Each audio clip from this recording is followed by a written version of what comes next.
Hello, Facebook. Right. Today's subject of conversation, well, it's not really a conversation. Today's subject for the video is about the time I spent as part of a church, a.k.a.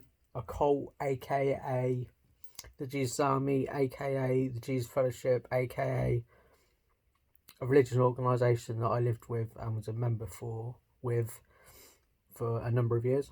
I joined the church in the capacity of living in a community house. A community house is basically a house of fellow believers of the church that live together, put all their money into a common purse. A common purse means basically you give your money over and trust that that money is going to be used for either your living expenses or the good of the church, to be used for evangelical purposes. So like fucking going out and talking to people about Jesus and stuff.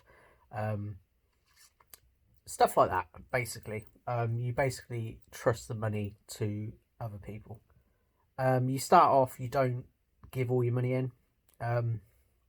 You just give a percentage, and then you can decide whether to become a covenant member, which means that you've renounced the world and all the stuff of the world, and this is the way you want to live for the foreseeable future, if not the rest of your life.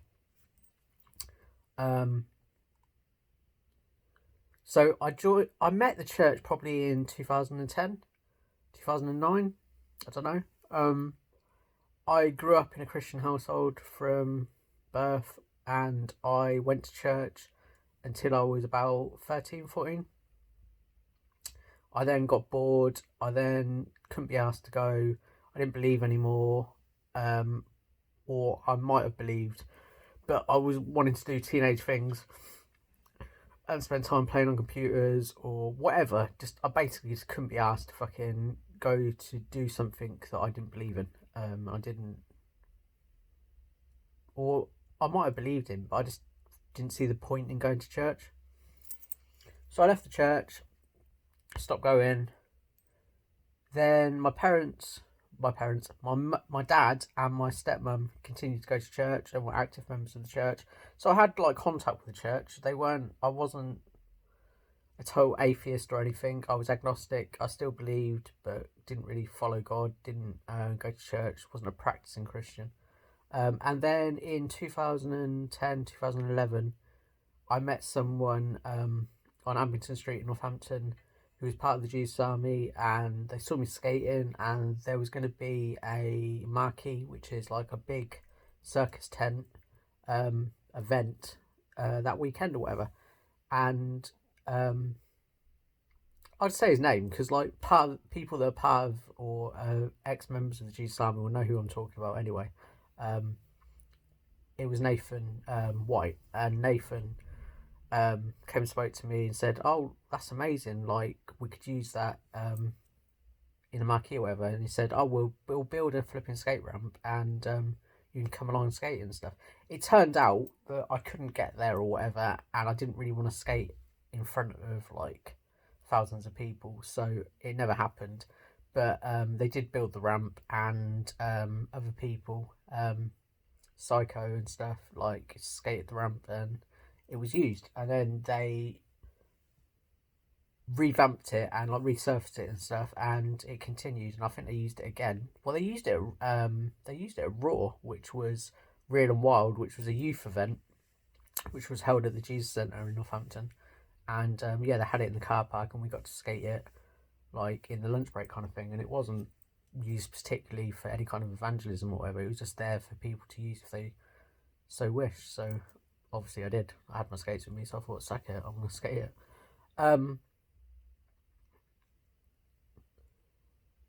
In 2011, I was living in a council flat.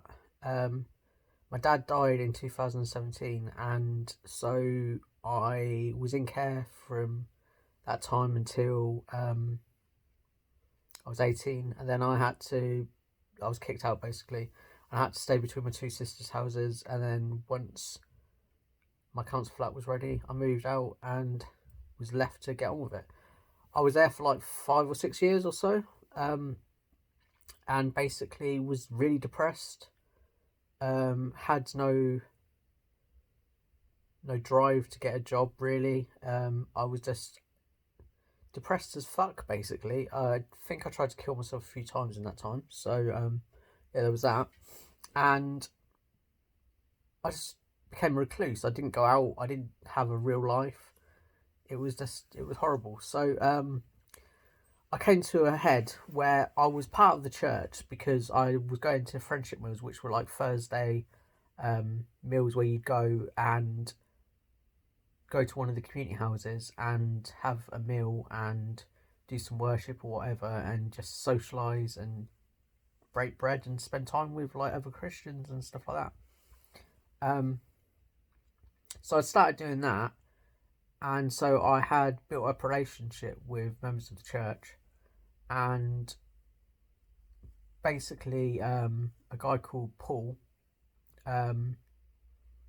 suggested that I move into community. He said, well, like, look, you're living in your flat, you're not happy, you're not going anywhere, you'll be better off living there where you can have a job, have a roof over your head that's nice, have brotherhood, friendship, and it'll basically kick your ass out of your depression and give you something to flipping do.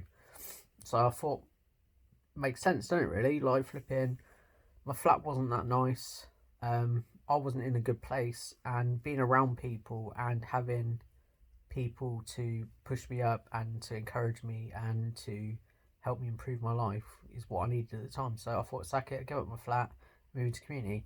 I'd done that, and then within 6 months or so, I become a covenant member. I'd got baptised and moved in, and worked in church businesses. I worked for Goodness Foods for like 5 or 6 years, and everything was okay. And then I met my ex-girlfriend and had to move out.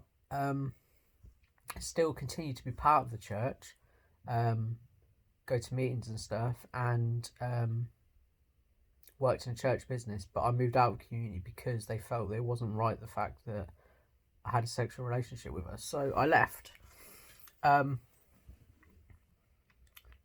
Stayed out of community for like a year and a half or so. Then I ended up becoming homeless, and I went and lived in another community house for a bit. And then because of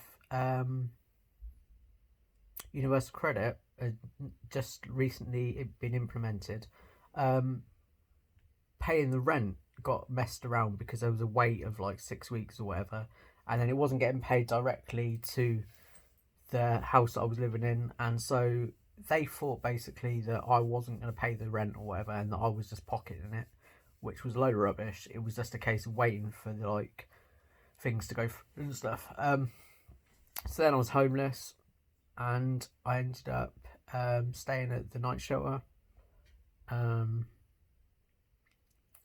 Yeah, it was really crap, to be honest. But yeah, so I was part of a church for like 6 years or so, and pretty much gave my all. Like, flipping, all my money went into a common purse.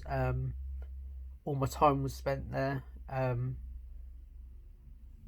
gave my whole being to what some people call a cult. There was some decisions that I made which, looking back on things, maybe weren't that great an idea. Like, flipping, giving all your money and giving all your time, 100% of your time. Basically, there was a regime of like what happened. Like, Mondays was like a free day, Tuesdays was a.k.a, which was like a meeting and a meal for the people that lived in the house and covenant members that were attached to that house. Wednesdays was cell group, so that was like people that were attached to your house or whatever to get together and do stuff. Thursdays was friendship meal. Friday was evangelism. Saturday was a free day, and Sunday there was, in the morning you had a church meeting. In the afternoon you went home, had something to eat or whatever, done chores or whatever, and then in the afternoon, in the evening even, go back to church and then finish at like 10 o'clock or whatever. Do you know what I mean? There was implemented like set things that you were going to do every week for like the rest of your life, kind of thing. So it was controlling in that sense that you weren't given the time or the freedom to be able to do things that like were for you, kind of thing. It was frowned upon to be able to do things that were just basically for you. You weren't allowed to go to the cinema. There was no television. In that way, there was control over what you could do with your time. Like the internet was cut off at like 11, 12 o'clock or whatever, and it was in a public place so that they could monitor what you were like doing. It wasn't. You weren't there was no like locks and keys. I wasn't forced to stay there, but psychologically I'd come to depend on the people around me, and to be honest, they helped me. They didn't.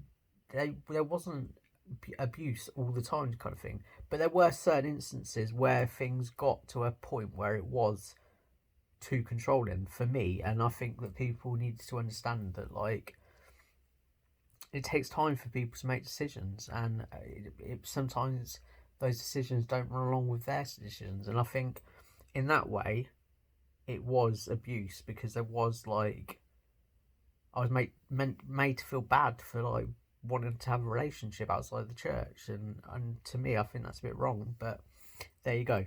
So I spent a long time in that church, and I learned a lot about who I am as a person, what matters to me, and also how to conduct myself as an adult. I think I want to big up Andy, who was my shepherd, who taught me a lot about how to be a man. And I really respect him, and I'm really grateful for his input into my life, and he really helped me and really shaped me to be a better person. And I've learned a lot about how to be a person from him. So I just want to big up Andy and say thank you for being my shepherd.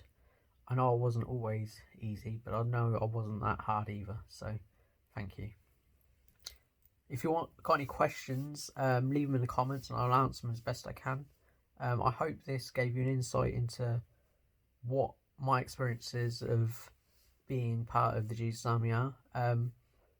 They're my experiences, they're not anyone else's.